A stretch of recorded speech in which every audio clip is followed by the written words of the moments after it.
So I want to go over the PDFs that you guys are getting today. The first one is going to be the little color-coded boxes of lists, ideas of things that you can do to meet each of your ERMELS. Now, I want to keep this as simple as possible because I know a lot of you don't have time to read the print that I've all typed up for you guys. So the ERMELS method is basically this. Anytime you're bored, anytime you feel like there's a gap in your day, I encourage you to focus on these 5 things and do less things. So do these 5 things, but do them well. Do them slowly. Do them mindfully. Don't do them in a rush.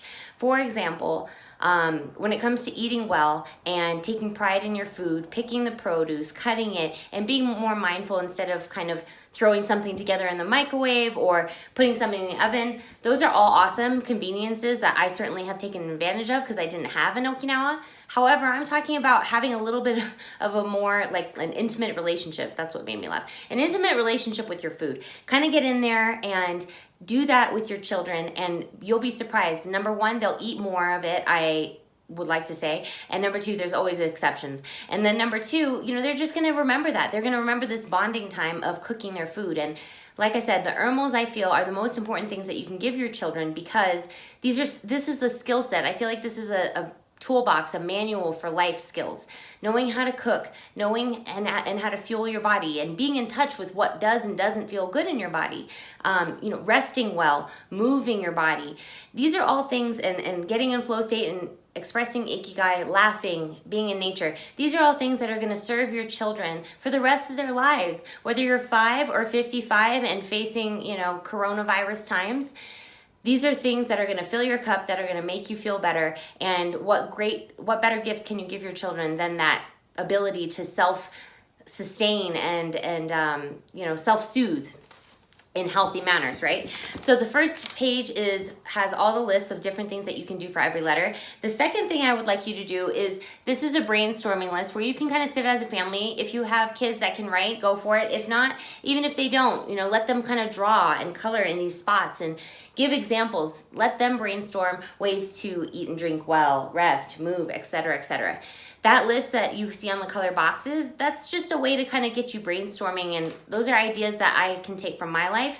I don't know what yours looks like. Your environment's different, your family plan is different, lots of things like that. So that's why I like so much of the one-on-one work that I do, because I really shy away from sharing a blanket early childhood tip that is relevant for families and people of all socioeconomic statuses or wherever you are in the world. So let's talk. The second page that I'm giving you is activities, and then you're going to color in these little bubbles. Now, I have to give you a major disclaimer. This is the early process. This is just something I've done with my kids that we are still trying out. I know that a lot of it doesn't make sense or is like, oh, if you put it here, this would make it easier. That's what I'm looking for. If you have any feedback like that, please let me know. For now, you know, my oldest and I talked about what we did just the other day. We played pie face. Is that part of eating and drinking well, resting, movement, etc., etc.? It's certainly laughter. Colors on plate, that's eating well. Making sure that you have colors on plate. The eating and drinking well is a little bit tricky for me to measure, which as a special educator, I feel like I need measurable goals, but work with me on that. The third thing, it says quiet time. That is resting. Journaling is expression. And also, I guess, oh no, he filled in the wrong bubble. This L is supposed to be down here. But journaling, you know, that it's been our saving grace during this time. My oldest is 7. He is in tune with how things are so different compared to, you know, his 5, 3, and 1-year-old brothers and sisters. So we kind of touch base every morning. I'm like, how are you doing? And I can see it on his face, you know, and I tell him, you know, this morning I said, you know, a lot of people in the world are feeling like they are eating the same thing every day. They're in the same place. They haven't changed their clothes, or they're not doing anything. There's no variety in their lives. And he's kind of like, yes, that's exactly how I feel. So really open that communication. And some kids are going to need that every day. How do you feel today? How do you want to feel today? And anytime my son's not feeling well, I encourage him to write it out. Express your ikigai is such a great way to, even if that's, you know, punching a punching bag. For some of us, myself included, getting my physicality out is definitely a way to express my ikigai. And then the last thing he wrote was trampoline, and that's what I'm talking about. That's the movement that we had, and that's, I mean, how do you not laugh on a trampoline, right? So this is the idea, and there's a score sheet here because ideally you want to fill in as many bubbles as possible. So if you go out for a hike in the woods with your friends, that would certainly be movement. That might be expressing your ikigai if that is, if, I don't know what you're doing on that. That feels like an expression of your soul. I certainly am not going to argue with anybody if they say that. Laughter, if you're hiking with the right people, I hope you're laughing because I just think you should be infusing laughter into everything you do.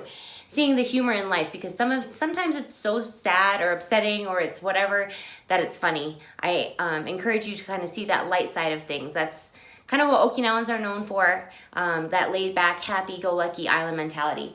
And lastly is the shinrin-yoku.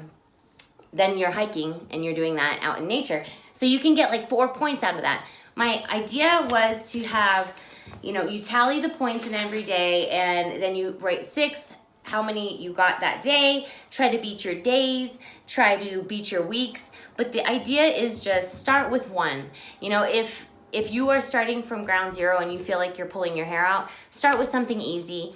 I often say it's like Jenga, move the piece that is easiest to move first. Too many people start with big plans of how they're gonna overhaul their life, and that doesn't always work, let alone in times of a pandemic. So start with something small in your house. When you're bored, you're sitting around, just kind of think to yourself, well, let's do an ERMEL. And if you're excited with your kids, you can say, well, let's do an ERMEL. Let's go outside, let's go run in the sprinklers, let's go splash in puddles. Really get back to the basics. It's so simple. That is the number one thing that as an early childhood educator, I'm so passionate to share with parents is I was born and raised overseas. I've seen a lot of third world countries where I've grown up. Children don't need much to be happy. And in fact, the less they have, often the happier they are. So going back to that and letting your kids kind of experience simplicity is the best gift. And not being shuffled and rushed around to do things. All they want to do is be with you as much as possible. And I will say that I have to put this in. That doesn't mean being a conscious parent doesn't mean that you are on 24/7 and Dr. Phil Oprah's conversations with your kids every minute of the day. It's more about knowing that you're there to help your son or daughter and giving them the time and space to do that, whether that's alone time. So many of the things that I like to talk about in my courses, but encouraging your children to be self-sufficient, in tune with their intuition. These are all important things that I think are much more important than some of the academics that is being pushed down early childhood kids' throats. So anyway, I'm going to keep it at that. You tell me what you think. I would love to hear your feedback.